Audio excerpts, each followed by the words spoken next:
خالد خواجہ صاحب سے میٹنگ کی ہم نے، اور جس وقت ہم ان کے آفس سے نکلیں تو ہمارے ہاتھ میں جو ہے سپر کرس کا ایک لیٹر تھا، اور ہماری خوشی کی انتہا نہیں تھی، کیونکہ خالد خواجہ صاحب نے جو ہے پورے 1 سال کے لیے اشتہارات انوکھی کہانیوں کو جاری کر دیے تھے۔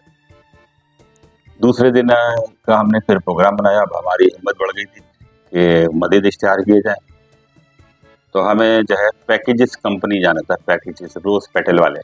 اس زمانے میں جو ہے ان کے اشتہارات بھی بچوں اور بڑوں کے رسائل اور ڈائجسٹ میں بڑی تعداد میں آیا کرتے تھے۔ پیکیجز لمیٹڈ اس زمانے میں 1991 کی بات ہے، لاہور سے باہر ہوا کرتی تھی، اور اتنی آبادی بھی نہیں تھی، تو اس لیے جو ہے ہم نے جو ہے وہ پیکیجز جانے کی پوری تیاری کی، اور کس طرح سے جائیں گے سارے لوکیشن وغیرہ معلوم کر کے، اور جو ہے اس وقت جو ہے پیکیجز جانے کے لیے ہمیں کئی ایک گاڑیاں جو ہے تبدیل کرنی پڑی۔ صبح ہم جو ہے چبرجی سے جو ہے مدن پوری گئے گاڑی پہ، پھر وہاں سے ویگن لے کے وہ کینچی اسٹاپ کہلاتا تھا، تو کینچی اسٹاپ جو ہے وہ سبزی منڈی کے پاس، تو وہ کینچی اسٹاپ بڑا لمبا سفر کر کے ہم ویگنوں میں بیٹھے ہوئے کینچی اسٹاپ جو ہے پہنچ گئے۔ وہاں سے جو ہے پیدل معلومات شروع کی کہ پیکیجز کمپنی کدھر ہے، کیونکہ ایک بڑی کمپنی تھی تو ہمیں اتنی کوئی دقت نہیں ہوئی، اور ہمیں لوگ گائیڈ کرتے رہے کہ اس طرف ہے، ادھر چلے جائیں۔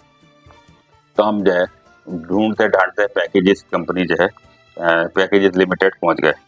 وہاں اس زمانے میں مارکیٹنگ چیف ہوتی تھی اینا فیصل امام صاحبہ، تو جو ہے جب ہم نے اپنا مدعا بیان کیا ریسیپشن پہ، تو انہوں نے اندر بات کی، تو اس کے بعد ہمیں کچھ دیر کے لیے ویٹنگ روم میں بٹھا دیا گیا۔ ویٹنگ روم میں اندر جب وہ ویٹنگ روم سے میں بیٹھ گئے ہم، یعنی پیکیجز کمپنی کے ویٹنگ روم میں، تو پھر کچھ دیر بعد انتہائی ایک باوقار خاتون جو ہے وہ اندر آئیں، اور ہماری عمریں تو اتنی تھی نہیں، مگر یہ کہ ہم نے انہیں دیکھا، بہت ہی باوقار بردبار خاتون تھی، تو انہوں نے ہم سے رسالہ اور تفصیلات پوچھی۔ ہم نے رسالہ انہیں پیش کیا، اس کے رسالے کے کئی ایک صفحات کو انہیں بڑے غور سے دیکھا۔ ہمارا اشتہاری جو لیٹر تھا وہ لیا اور اسے دیکھا، پھر ناراضگی کے ساتھ ایک بات انہوں نے کہی کہ آپ کو تو اشتہار جاری ہوتے ہیں اور آپ انتہائی مہنگے اشتہارات شائع کرتے ہیں۔ تو ہم حیرت میں رہ گئے کہ ہم مہنگے اشتہارات شائع کرتے ہیں اور اشتہارات کے ریٹ بھی کم نہیں کرتے۔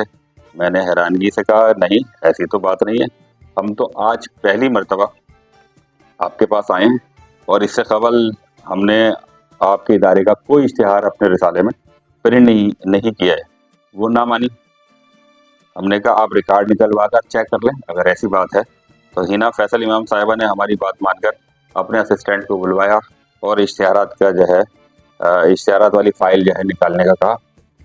آپ اس میں دیکھنے لگی، اور پھر ایک لیٹر نکال کر انہیں ہماری طرف بڑھایا کہ یہ دیکھیں یہ کیا ہے۔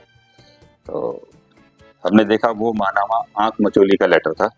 ہم نے انہیں مطلع کیا کہ یہ دوسرا رسالہ ہے، ہمارا رسالہ آنکھ مچولی نہیں، انوکھی کہانیاں ہے۔ تو انہوں نے بغور ہمیں دیکھا اور پھر لیٹر کو دیکھا، جیسے ہم کچھ غلط کہہ رہے ہیں ان سے، مگر پھر مسکرائیں، پھر کہنے لگی نام کی وجہ سے ایک مغالطہ ہو گیا، ٹھیک ہے، کنفیوژن کریٹ ہو گیا تھا۔ تو اس کے بعد آپ کی بات درست ہے کہ آپ کے رسالے کو ہم نے اب تک اشتہارات جاری نہیں کیے۔ تو پھر ان سے کچھ تفصیلات اور بات چیت رسالے کے حوالے سے ہوئی، تو انہوں نے ہمارے رسالے کے لیے اشتہارات کی جو ہے منظوری دے دی، اور ہمیں کہا کہ کراچی میں پریسٹیج ایجنسی پہ جا کے محفوظ صاحب سے آپ اشتہارات لے لیجیے گا۔ اچھا، وہاں سے بڑے خوشی نکلے۔ اب بات کیونکہ اشتہارات کی چل رہی ہے تو رسالے کی طرف میں اس کے بعد آؤں گا کہ رسالے کی تفصیلات اور دوسری چیزیں۔ تو ہم لاہور میں سروس شوز بھی گئے، اب ہمارا تو حوصلہ بلند ہو گیا تھا۔ وہاں مارکیٹنگ چیف جو تھے وہ وسیم اکرم کے بڑے بھائی تھے، اب نام میرے ذہن میں نہیں آ رہا تھا، مگر ان کے نام کے ساتھ بھی اکرم ہی آتا تھا۔ تو وسیم اکرم کے بھائی تھے، ان سے ہم نے ملاقاتیں کی، اور بعد میں یہ ہوا کہ سروس شوز کے بھی ہمیں اشتہارات جاری ہونے لگے۔